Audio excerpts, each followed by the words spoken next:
안녕하십니까. 독고구금입니다. 오늘은 괴테의 소설 젊은 베르테르의 슬픔과 그리고 빌헤름 밀러의 겨울 나그네의 관계에 관해서 이야기하고자 합니다.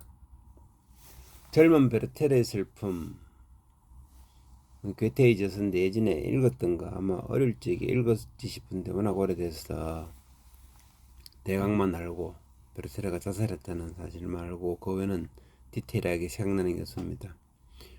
즉 내가 젊은 베르테르의 슬픔을 읽었는지 아니면 예전에 읽었는데 잊어버렸는지 잘 구별해내서 다시 읽어보기로 했습니다. 이런 책들이 집에 있어서 읽어봤습니다. 왼쪽은 소설책, 오른쪽은 만화책인데 이 전반적으로 만화를 좀 예쁘게 그려서 중고책을 한 개 샀습니다. 새로 베르테르를 읽어보니 서간 제적 편지 형식의 소설이었습니다. 몇 월 며칠 편지, 빌헬름이라는 친구에게 주로 보내는 편지인데,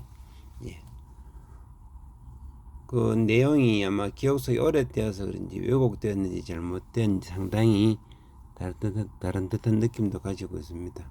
근데 괴테가 이 소설을 25세에 발표했다고 하니 대단한 일입니다. 달그로서 느낀 점은 왜 베르테르는 처음부터 애인 있는 샤를로테를 좋아했는가. 옆에서 애인 있다고 다 이야기해줬는데도 계속 좋아하게 됩니다. 여자 주인공 이름을 어릴 때는 샤롯테 혹은 샤롯테라고 기억하고 있는데 여기 보니까 샤를로테고 그래서 주로 로테라고 부르네요. 그리고 끝부분에 베르테르의 주장과 이론을 보면은 상당히 선동적이고 자살을 정당화하는 듯한 그런 내용을 담고 있습니다. 그러니 자살했겠지만, 근데 이런 글을 보면은 실현한 젊은 청춘들이 자살에 대한 면죄부를 줄 듯한 느낌을 받았습니다. 내용인즉슨 사람이 병에 걸려 중환자가 되어 회복 못하고 죽는 것은 그 사람이 불성실하거나 게을러서 그런 게 아니라 어떤 한 인간의 한계치를 넘어선 일이고 병이기에 그 병으로 죽는 것은 그 사람의 잘못이 아니듯이 어떤 사람이 정신적으로 무너져서 자살을 하는 것 또한 우울증이라는 중환병으로 인해서 사람이 죽는 것이니 그 사람의 한계치를 넘어간 것으로 자살을 개인의 잘못이라 할 수 없다라는 내용입니다. 베르테르의 주장이 대충 맞는 듯하고 선동적인 그런 느낌을 이 책에서는 주고 있습니다. 그리고 로테에게도 마지막 주는 편지에 이 세상 이번 생에는 내가 다른 남자와 결혼했으니 도덕적으로 법적으로 완전하기 위해서 너를 가질 방법은 없으니 나는 죽어서 영혼이 되거나 다음 생에서 너는 나의 것이 될 것이다 라고 이야기합니다. 좀 황당하지만은 그런 내용을 품고 이 생에서는 도덕적으로나 법적으로 문제가 없습니다. 그래서 택한 것이 자살입니다. 다시 읽어본 젊은 베르테르의 슬픔은 의외로 약간 신선한 충격적인 내용이었습니다. 그 다음은 그 외의 내용인데, 이 젊은 베르테르의 슬픔을 읽으면서 겨울 나그네가 생각나는 것은 나 혼자뿐인가 라고 생각했습니다. 인터넷을 찾아보니 한두 사람 겨울 나그네 생각이 났다는 사람도 있습니다.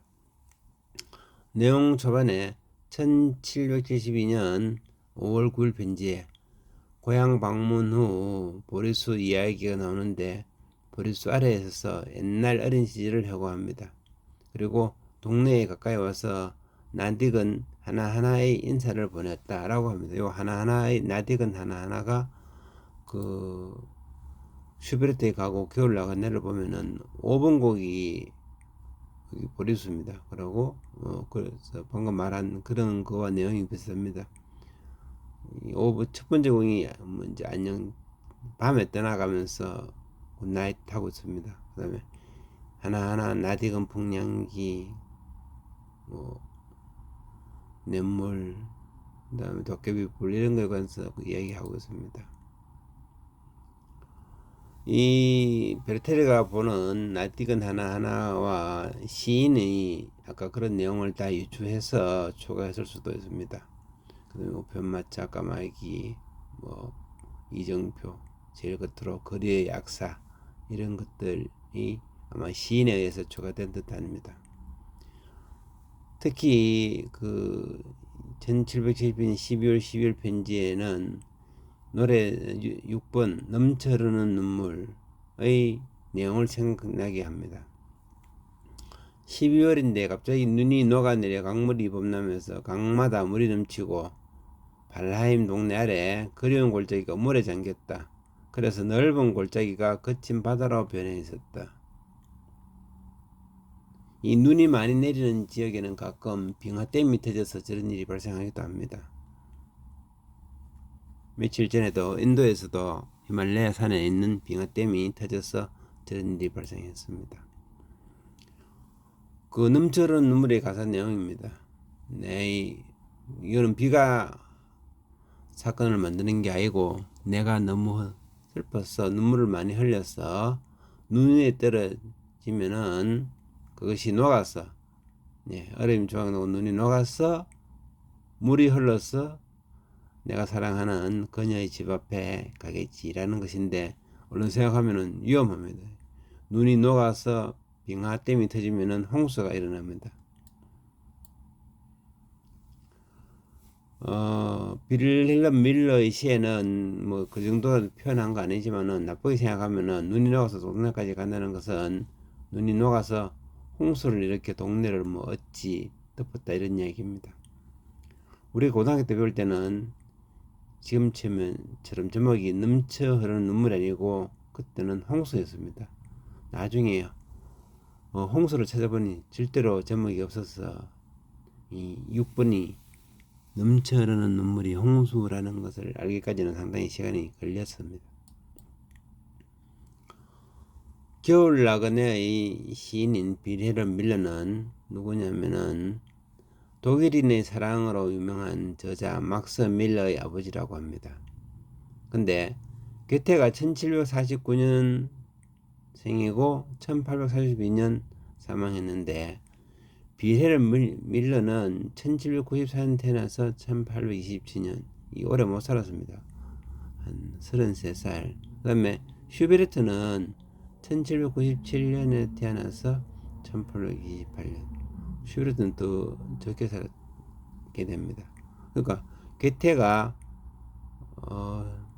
젊은 베르테의 슬픔을 25살에 발표했으니까 그러면은 아마 1774년쯤 되는데 그로부터 빌헬름 밀러가 20년 뒤에 태어납니다. 20년 태어나서 시를 발표할 때가 뭐 한 20살 정도로 치면은 1815년쯤 되는데 그때는 이미 젊은 베르테의 슬픔을 다 읽었으니까 이 겨울 나그네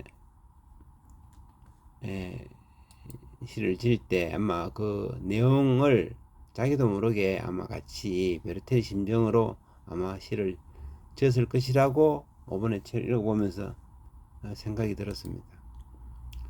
또 한 가지 재밌는 부분은 1770년 5월 10일 편지에 보면은 사람의 마음을 흐리는 정령 이야기가 나옵니다.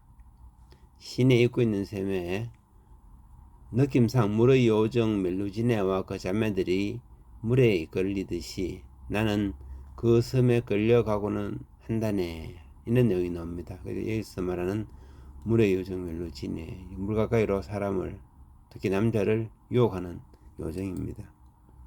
이 물의 요정 멜루지네는 바로 앤델센의 인어공주 원조쯤 되는 여러가지 물의 정령 중에 하나입니다. 뭐 운디네, 옹딘, 루셀가사린 등등 있는데 이 중에서 세레는 그래서 로마 신화에 나오지만은 나머지 운디네, 옹딘, 루살카 이런 것들은 좀 나중에 나오게 됩니다. 근데 좀 내용을 복잡하게 적었지만은 파라셀수스는 되게 천년 전후의 사람인데 이 사람이 원소에 정령을 깃들이게 되고 그 중에 물의 요정을 운디네라고 하게 됩니다. 그 다음에 이제 독일의 작가 푸키라는 사람이 이 운디네로 소설을 짓게 됩니다. 근데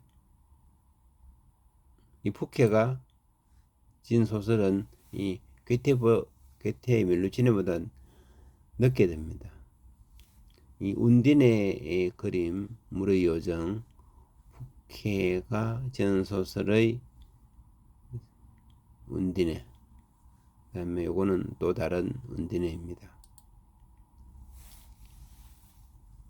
그 독일의 작가 푸케는 1811년에 운디네라는 소설을 쓰게 됩니다. 그렇지만 그러니까 결국 괴테도 푸케가 쓴 소설 운디네를 주옥 같은 동화라고 평해 줍니다. 근데 이미 그 전에 괴테는 멜루지네에 관해서 이 젊은 베르테르의 슬픔에 관해서 이야기하고 있습니다. 여기 말고도 여기 적지는 했지만은 괴테의 빌렐름 마이스트의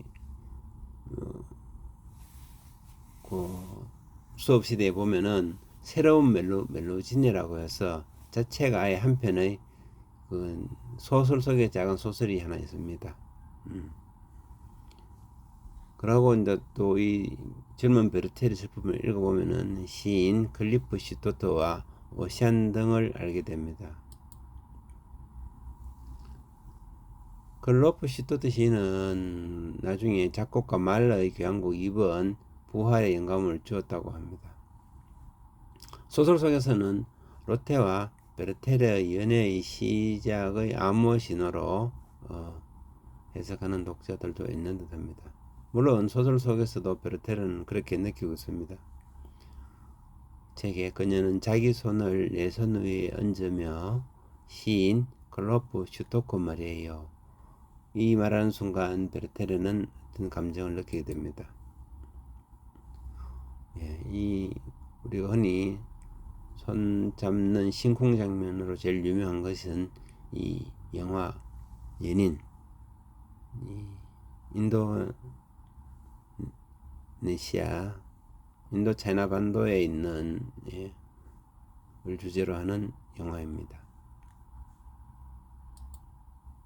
이건 우리나라에서 유명한 이제 엘리베이터에서 제일 뒤에서 손 잡는 그런 심쿵하는 장면들입니다. 거기에 베르테르가 내용이 있는 듯합니다. 젊은 베르테르의 슬픔을 다시 읽으면서 베르테르의 슬픔도 다시 한번 생각하지만은 이 책에 많은 다른 복선적 내용이 있습니다. 물론 처음부터 괴테가 예정한 것은 아니겠지만은 후대에 이 젊은 베르테르의 영향을 받은 많은 작품들이 나왔다는 것입니다. 그것을 새로 생각하면서 보는 것도 재밌는 듯합니다. 오랜만에 새로 읽어보는 젊은 베르테르의 슬픔은 참 좋은 책이라고 할 수 있겠습니다. 나는 음악적 관련이 많은 부분을 찾게 되어 더 좋았다고 하겠습니다. 이상입니다.